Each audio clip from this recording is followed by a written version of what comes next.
All right, so the topic of this video is going to be, if someone doesn't appreciate your presence, bless them with your absence. And what do I mean by that?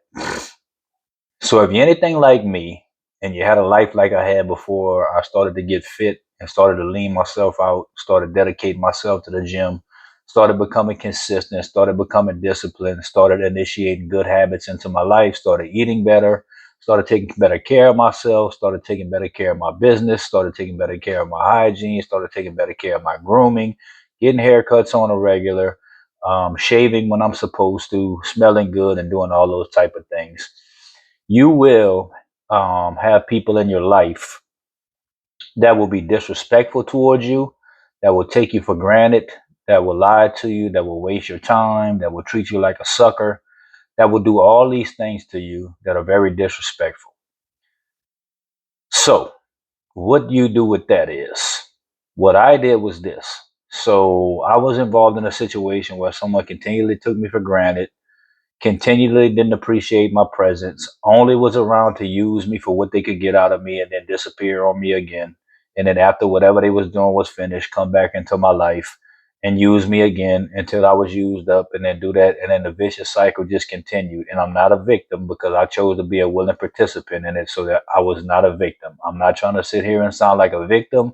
I'm not trying to sit here and sound like I was someone that was taken advantage of, because after anyone shows you who they are the first time, it is up to you to abandon ship and to get out of it. And after that, you're no longer a victim, you are a participant. So the reason why that happens, and it happened to me, is because of this. And I'm going to use women as an example because I'm a heterosexual male. I like women. I always have. I've always dealt with women. I enjoy them for the most part.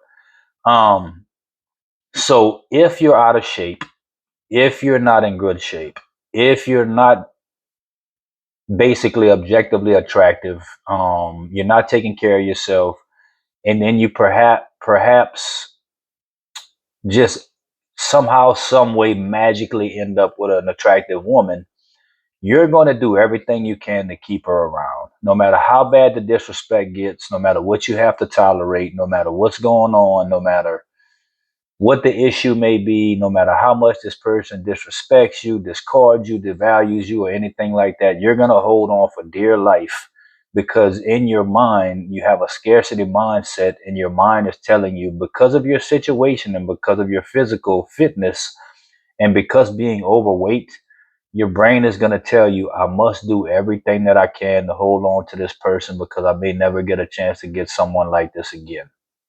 So I did that for a long time, whether it be friendships, relationships, women, all those types of things. I was so scared to let go and be alone and do the work that it took to make myself the person I wanted to be, that I would rather just sit back and take disrespect from people who didn't appreciate my presence.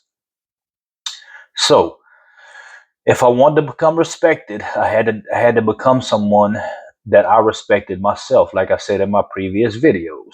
So what I did was this. I changed my mindset first of all, and I changed my identity mentally first. I said, okay, I'm not going to be the fat guy anymore. I'm not going to be the jester guy anymore. I'm not going to be the reliable guy anymore. I'm not going to be the nice guy anymore. I'm not going to be the guy that always says yes when he wants to say no. And I started living like that. While living like that, I also started to take care of my physical health and take care of my body and institute the things that I learned online about body game and getting yourself in shape and becoming lean and nutrition and exercise and all of those things, at the same time practicing solitude and also not being afraid to not have a lot of people around and not being afraid to be by myself and not being afraid of myself. And in the process of that, I realized this: the only people that I want in my life are people that are genuinely happy to see me and genuinely happy to be around me. And I'm going to say this, and this rings true. This is a saying that I don't know if I came up with it. I didn't hear it from anybody else, but it's something that I came up with on my own. If you have to question if someone values you, they don't. If you have to question if someone cares about you, they don't. If you have to question if someone loves you, they don't. So if you have any of those questions about any situations you find yourself in, I suggest you remove yourself from that situation and you remove that person from your life. You get by yourself. You do the work that it takes to become the person that you want to be, not for revenge, not for anybody else, not for any external circumstance, except that you want to be able to be the best version of yourself and you want to fulfill the purposes that you were sent on this earth for. And I promise you, if you start to do those things and you start to see the results and you stick to your guns and you don't tolerate disrespect, you don't tolerate wishy-washiness from people, whether this be men or women, the way I look at it is this: everyone is glued to their phone at all times. So if someone doesn't get back to you in a prompt amount of time, that means that they don't value whatever you're bringing to the table in that situation. Whether it be a relationship, whether it be a friendship, whether it be business, anything. If someone doesn't get back to you in a prompt amount of time, unless they get back to you a day later and say, I had an emergency, I was in a hospital, I wrecked my car, something happened with my family. All those things are understandable. They had more paramount things to do at the moment than get back to you. I get it.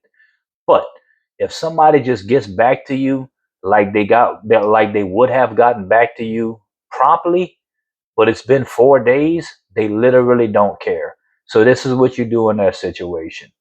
You reverse it back on them and you don't say anything back to them. Because guess what? You can argue, you can fight, you can fuss. That's going to get you nowhere. The best thing you can do with toxic people or people who take you for granted or people who don't value you is be indifferent toward them. Don't say anything to them. Don't respond to them. Don't call them. Don't message them. Don't text them. The best thing that you can do is forget that they exist because basically they don't care that you do. Don't hold on to anything that is not trying to hold on to you. I'm going to stress this again. Do not try to hold on to anything that's not trying to hold on to you. Don't value anything that doesn't value you. Don't appreciate anything that doesn't appreciate you. Don't serve anything that doesn't serve you. I don't mean that as far as I mean go and do charity work, go and help the homeless, go and do things for others that you want to do, not expecting nothing in return. I'm talking about situations where people take advantage of you, people manipulate you, people use you, or people just are wishy-washy, hot and cold, any of those types of things. You want that out of your life. Nothing is worth that. Nothing is worth your peace of mind. I'm going to say it again. Nothing is worth your peace of mind. If someone comes into your life and they bring confusion, show them the door and never open it back for them ever again. You will regret it. You will waste so much time and so much life energy doing those type of things that you will get exhausted to a point that they don't even have a word for. So the thought for the day is, if someone doesn't appreciate your presence, bless them with your absence and do not allow them back in your life, because they will come back in your life with lies and tales of change, but they have not done anything to change. If you can't accept someone for who they are, accept that they can't be in your life. If you cannot accept someone for who they are, accept that you can't accept them in your life. It's literally that simple. Life is not complicated. We complicate life a lot, but life is a lot simpler than we make it. They have people that are for you, they have people that are against you. The only time things get complicated is when you mix the two together. When someone's giving you mixed signals is not a mixed signal. It's actually a signal that they don't fuck with you. Okay, and that's okay. Not everybody is going to mess with you. Not everybody is going to like you. The most important thing in life is you like yourself. Not everyone is going to respect you. Not everyone's going to value you. Not everyone's going to appreciate you. The most important thing in your life is you like you value you, you appreciate you.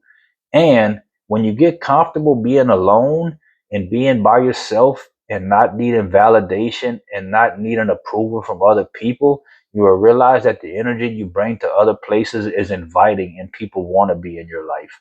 And you will attract the right kind of people. So, like I said in the beginning, and I'm going to say at the end, if someone doesn't value your presence, bless them with your absence and forget that they exist. Thank y'all.